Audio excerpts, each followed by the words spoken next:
Hello students, let's see the question. The question is the process of releasing the ripe female gamete from the ovary is called.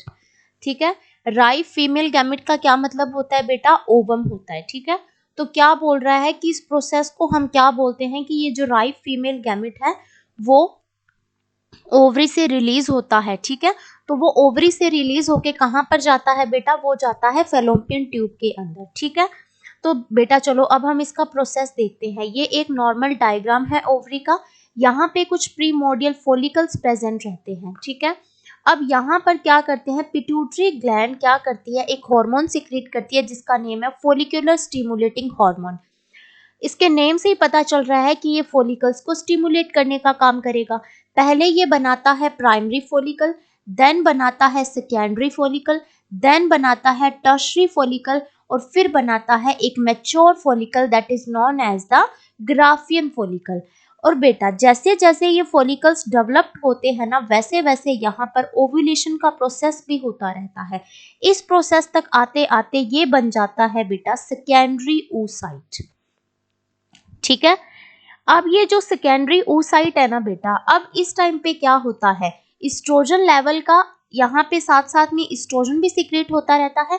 Oestrogen hormone का level इतना ज्यादा high हो जाता है कि यहाँ पर LH सर्ज क्रिएट होता है, जिसकी वजह से ये जो ग्राफियन फॉलिकल और द मैच्योर फॉलिकल है ये ब्रस्ट हो जाती है, मतलब टूट जाती है, और ये जो एग है ये रिलीज हो जाता है from the ovary to the oviduct.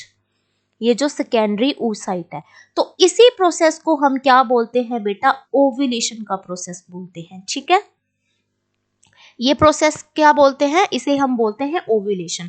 अब बाद में क्या होता है बेटा कि ये ब्रस्ट हुआ, इसके अंदर से ये सेकेंडरी oocyte तो निकल गया, ऊपर ये जो कैविटी बचती है, जितना इसका रिमेनिंग पार्ट बचता है ना, वो एक स्ट्रक्चर के अंदर डेवलप हो जाता है जिसे हम बोलते हैं कॉर्पस लूटियम. Corpus luteum. ठीक है, अब ये कॉर्पस लूटियम सिक्रीट करता है high amount of progesterone hormone. Estrogen भी रिलीज करता है बट बहुत ज्यादा अमाउंट में क्या करता है, प्रोजेस्टेरोन को रिलीज करता है. अब ये प्रोजेस्टेरोन क्या करता है बेटा, जो फीमेल का यूट्रस है उसको मेंटेन करने का काम करेगा. यूट्रस की मेनली 3 लेयर्स होती है बेटा.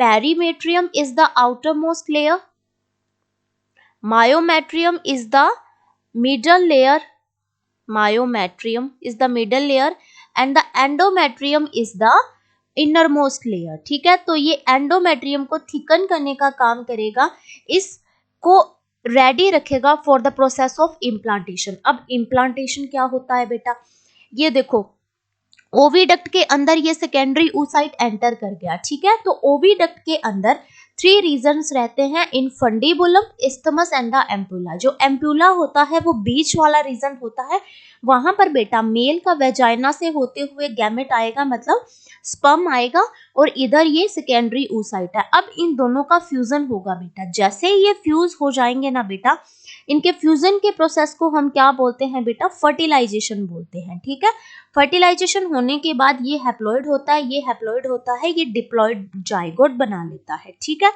अब ये डिप्लॉइड जाइगोट के अंदर डिविजन्स होंगी और वो फिर यूट्रस के अंदर जाके इम्प्लांट हो जाएगा, वहां पे सेटल डाउन हो जाएगा. तो उसी को हम क्या बोलते हैं? इम्प्लांटेशंस बोलते हैं. ठीक है, तो ये सारा प्रोसेस आपको समझ में आ गया. ऑप्शंस देखते हैं. फर्स्ट ऑप्शन दे रखा है बेटा पार्चुरेशन. पार्चुरेशन क्या होता है कि एक फीमेल के अंदर 9 मंथ का प्रेगनेंसी पीरियड कंप्लीट हो जाता है. ठीक है, तो अब क्या होता है कि बेबी को बर्थ देना होता है, बेबी को एक्सपेल आउट होना होता है फ्रॉम द मैटरनल बॉडी. तो बस उसी प्रोसेस को हम क्या बोलते हैं? पार्चुरेशन बोलते हैं. इसके कुछ इंडिकेशंस होते हैं. Placenta and the developing foetus क्या करते हैं? यूट्रस को सिग्नल देते हैं, जिसकी वजह से यूट्रस थोड़ा बहुत कॉन्ट्रैक्ट होता है, और उस थोड़ी बहुत कॉन्ट्रैक्शन की वजह से सिग्नल जाता है मैटरनल पिट्यूटरी ग्लैंड के अंदर.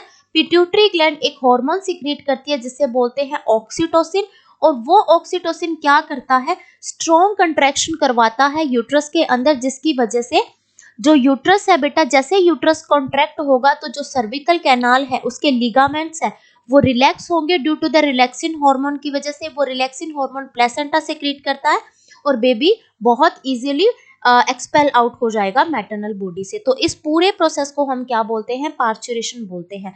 तो पार्चुरेशन तो बेटा बिल्कुल प्रेगनेंसी के एंड वाला टाइम होता है, ठीक है। तो ये फीमेल गैमेट का रिलीज इससे कोई भी रिलेशन नहीं होता, तो इस वजह से हमारा ये वाला ऑप्शन गलत हो जाता है।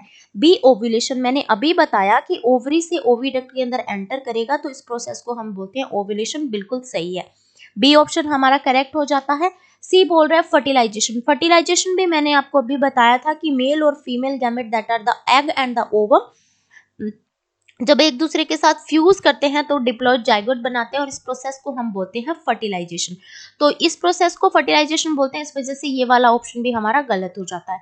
डी बोल रहा है इम्प्लांटेशन। मैंने अभी बताया कि इसके अंदर डिवीजन हो जाएगी जाइगोट के अंदर, और वो यूट्रस की एंडोमेट्रियम लाइनिंग के बीच में सेटल डाउन हो जाएगा, और इसी प्रोसेस को हम कहते हैं इम्प्लांटेशन। तो इस रिगार्डिंग ये वाला ऑप्शन भी हमारा गलत हो जाता है। So option B is the correct option. Thank you बच्चों and all the very best.